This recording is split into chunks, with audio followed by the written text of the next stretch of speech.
In the Brothers Karamazov, Fyodor Dostoevsky gives us a world full of chaos. There is murder, lust, jealousy, cruelty, and philosophical rebellion. The novel is loud and overwhelming, packed with arguments about God, suffering, and freedom. And yet, at the very center of all this noise stands a young man who seems almost strangely quiet. Alyosha Karamazov. He does not explode with passion like Dmitri. He does not dissect reality with ruthless logic like Ivan. He does not manipulate or mock the world like their father, Fyodor Pavlovich. Instead, Alyosha listens. He forgives. He believes. At first glance, Alyosha can seem unremarkable. Some readers even find him boring compared to his more dramatic brothers. He avoids confrontation, rarely dominates conversations, and often responds to cruelty with gentleness. But Dostoevsky tells us something crucial very early in the novel. Alyosha is meant to be the hero of this story. That claim feels strange in a novel so deeply concerned with conflict and intellectual struggle. Why would Dostoevsky center his greatest work on someone who appears passive, even naive? To understand Alyosha is to understand what Dostoevsky believed humanity desperately needed. Not brilliance, not power, but love grounded in faith and responsibility. Alyosha is the youngest of the three Karamazov brothers, born into a family poisoned by moral decay. His father is a grotesque figure, selfish, vulgar, irresponsible, and emotionally destructive. Fyodor Pavlovich treats life as a joke and people as objects to be used for pleasure or advantage. Growing up in this environment leaves scars on all his sons. Dmitri responds with intensity and violence, driven by passion and guilt. Ivan responds with intellect and rebellion, questioning the moral foundations of existence itself. Alyosha responds differently. He does not flee the family, nor does he attempt to overpower it. He sees its ugliness clearly, yet refuses to meet it with hatred. This refusal is not weakness. It is Alyosha's defining moral choice. Drawn to the monastery at a young age, Alyosha seeks not escape from the world, but grounding within it. He becomes a novice under the guidance of Elder Zosima, a monk whose teachings emphasize humility, active love, and personal responsibility for others. Zosima does not preach isolation from society or spiritual superiority. Instead, he teaches that true faith must be lived out in relationships with other people. Alyosha absorbs this teaching deeply. His faith is not abstract or theoretical. It is relational. He believes not simply in God as an idea, but in people as bearers of dignity and suffering. This sets him apart not only from his family, but from much of the novel's philosophical atmosphere. One of the most important things to understand about Alyosha is that he does not argue for his faith. He does not try to prove God's existence. He does not refute atheism. In fact, during the novel's most intense philosophical discussions, especially Ivan's devastating arguments against divine justice, Alyosha often remains silent. This silence is sometimes mistaken for intellectual weakness, but Dostoevsky presents it as something else. Alyosha refuses to reduce faith to a logical puzzle that can be solved or dismissed.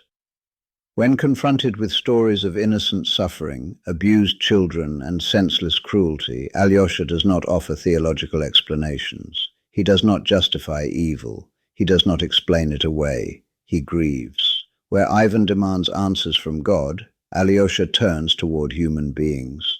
Ivan's rebellion is metaphysical. He rejects a universe that allows innocent suffering. Alyosha's response is ethical. He accepts that the world is broken and commits himself to loving within that brokenness anyway. Elder Zosima's influence on Alyosha cannot be overstated. Zosima teaches that every person is responsible for everyone else. This responsibility is not symbolic, it is literal.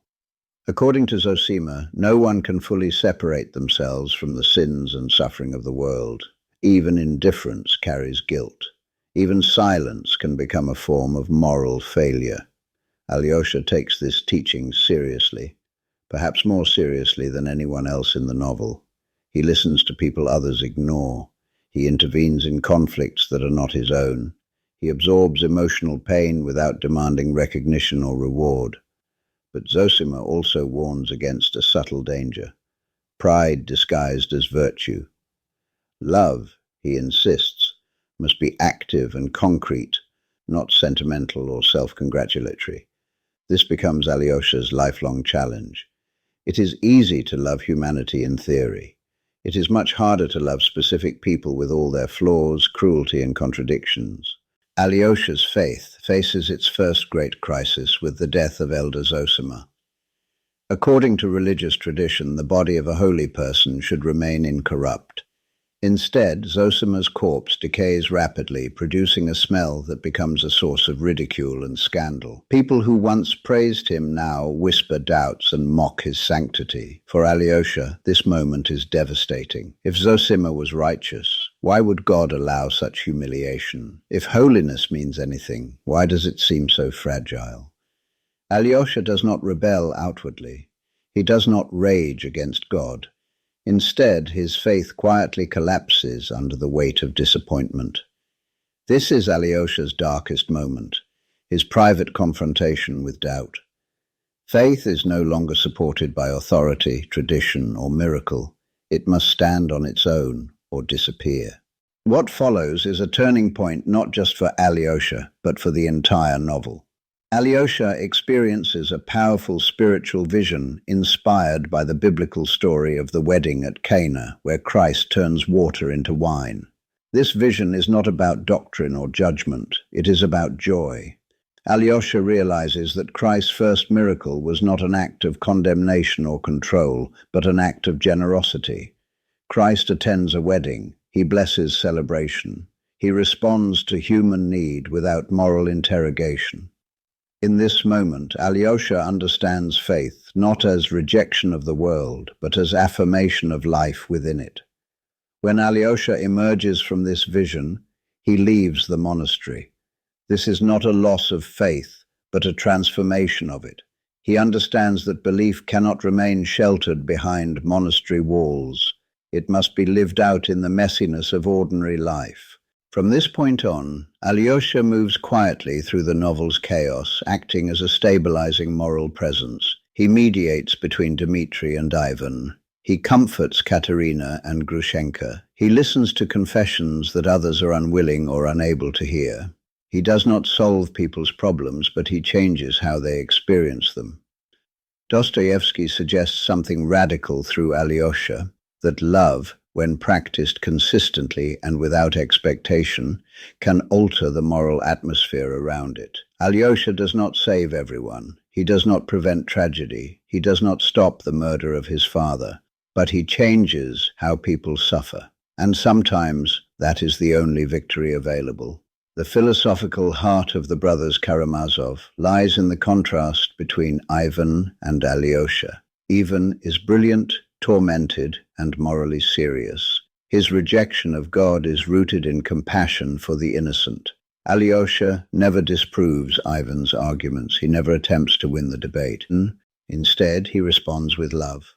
When Ivan presents the parable of the Grand Inquisitor, a vision of a world where freedom is sacrificed for security and happiness, Alyosha's response is famously simple. He kisses Ivan. This gesture is not an argument. It is a refusal to reduce human meaning to logic alone. Dostoevsky is not dismissing philosophy, but he is insisting that it is incomplete without love. Alyosha embodies a form of wisdom that does not dominate or conquer, it accompanies. One of the most revealing aspects of Alyosha's character is his relationship with children. Throughout the novel, he forms deep connections with boys who are suffering, particularly Ilyusha, a dying child trapped in the consequences of adult cruelty and pride. Alyosha treats children as moral equals. He listens to them. He remembers their words. He takes their pain seriously. In the novel's final scene, Alyosha speaks to a group of boys after Ilyusha's death. He urges them to remember moments of kindness and joy, insisting that such memories can sustain them through life's darkest times. This moment reveals Alyosha's ultimate role. He is not a theologian or a judge. He is a guardian of memory. He ensures that love, once experienced, is not erased. Some readers argue that Alyosha is unrealistic, too pure for the brutal world Dostoevsky depicts. But this criticism overlooks the cost of Alyosha's goodness. He suffers constantly. He carries emotional burdens that others refuse to bear. His kindness is not effortless. It is chosen again and again, often in the face of disappointment. Dostoevsky does not present Alyosha as a character everyone can imitate. He presents him as a possibility, fragile, demanding, and necessary.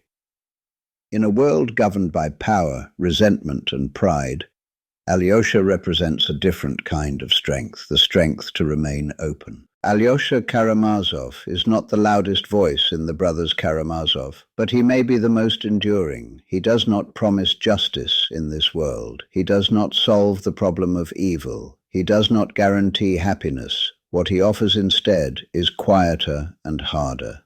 Love without certainty, faith without proof, responsibility without reward. In the end, Alyosha stands as Dostoevsky's answer to despair, not by denying suffering, but by refusing to let it be the final word. In a broken family, he chooses forgiveness. In a violent world, he chooses gentleness. In a universe full of unanswered questions, he chooses to love anyway. And for Dostoevsky, that choice is not naive. It is heroic.